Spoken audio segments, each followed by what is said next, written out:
Salut, c'est Pierre Martin. Sur cette chaîne, je partage ma passion pour les voitures avec des essais, des astuces et des conseils d'entretien. Revenons donc au sujet de la Le vidéo. certificat de risque dynamique rationalise et simplifie la gestion du renouvellement ou de la souscription d'une nouvelle EICR. Découvrons comment. Par PR et Communication 10 septembre 2019. Le certificat de risque dynamique rationalise et simplifie la gestion du renouvellement ou de la souscription d'un nouveau contrat d'assurance responsabilité civile, et constitue un moyen de dissuasion efficace contre certaines fraudes des compagnies d'assurance. Lorsque vous souscrivez une police d'assurance responsabilité civile pour votre voiture, la compagnie s'appuie sur un document listant les sinistres déclarés sur une période de 5 ans précédant la souscription de la police. Ce document, appelé certificat de risque, certifie également la classe à laquelle vous appartenez ainsi que les conditions de bonus-malus que vous avez accumulés au cours des années de votre permis. Historiquement présent sous forme papier, le certificat de risque a été converti en un document au format numérique le 1er juillet 2005. Cette petite révolution dans le domaine de l'assurance profite aux clients et aux entreprises, qui ne doivent plus demander physiquement le document à l'assuré ou à son ancienne compagnie, mais peuvent l'obtenir électroniquement, directement à partir d'une base de données centralisée. Le certificat est en effet stocké dans une base de données gérée par l'Association nationale des sociétés d'assurance, abrégée par l'acronyme ANIA, qui dépend directement de l'Institut de contrôle des assurances, IVAS. Si le preneur d'assurance décide de s'adresser à une autre compagnie d'assurance, celle-ci téléchargera le certificat de risque directement à partir de la base de données centrale de l'ANIA, sans avoir à le demander à l'assuré ou à la compagnie auprès de laquelle il était précédemment assuré. Outre un premier avantage évident sous la forme d'un échange de données plus rapide et d'une rationalisation des procédures bureaucratiques qui en découlent, la numérisation et la centralisation des certificats de risque apportent un autre avantage, bien plus important, pour la protection des entreprises et, en second lieu, des preneurs d'assurance. En effet, à l'époque des certificats papier, les automobilistes les moins honnêtes avaient pris l'habitude d'adopter un comportement frauduleux au détriment des compagnies. En fait,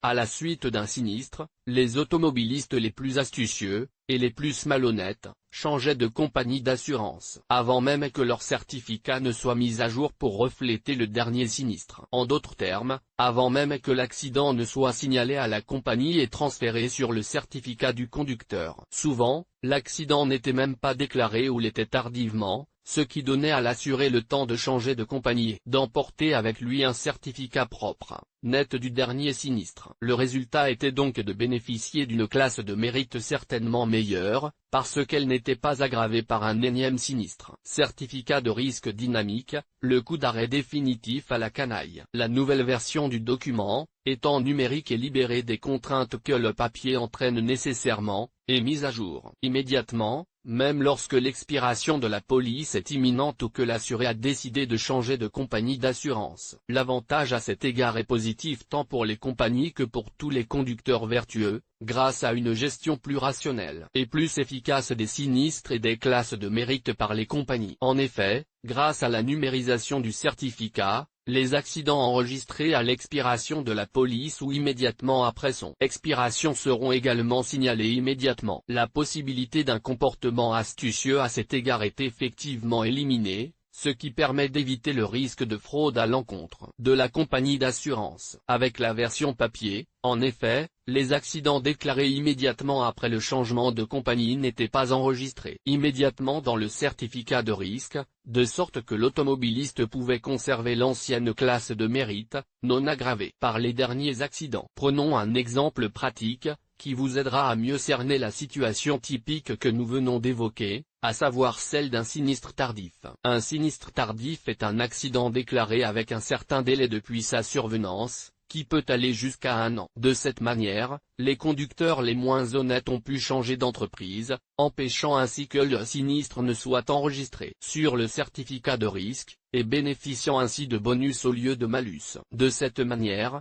non seulement les entreprises, mais aussi les conducteurs plus honnêtes souffraient inévitablement. Avec la version numérique du certificat, un tel comportement est en fait annulé par la possibilité de mettre à jour le document même si l'assuré change de compagnie. Là encore, un exemple pratique permettra de comprendre la dynamique qui pourrait se mettre en place. En cas de sinistre déclaré tardivement, l'ancienne compagnie de l'automobiliste prend en charge l'accident et informe ensuite la nouvelle compagnie du sinistre. La nouvelle compagnie mettra immédiatement à jour le certificat afin d'appliquer le malus à l'assuré à l'échéance du contrat. Dans ce cas, le malus sera appliqué dans les cas où la responsabilité du conducteur dépasse 51% ou en cas de responsabilité unique. Autre amélioration du système numérique, depuis le 1er janvier de cette année, les entreprises peuvent prendre en compte les sinistres survenus au cours des 10 dernières années, alors que la limite était auparavant fixée à 5 ans. En outre, à partir du 1er janvier 2019,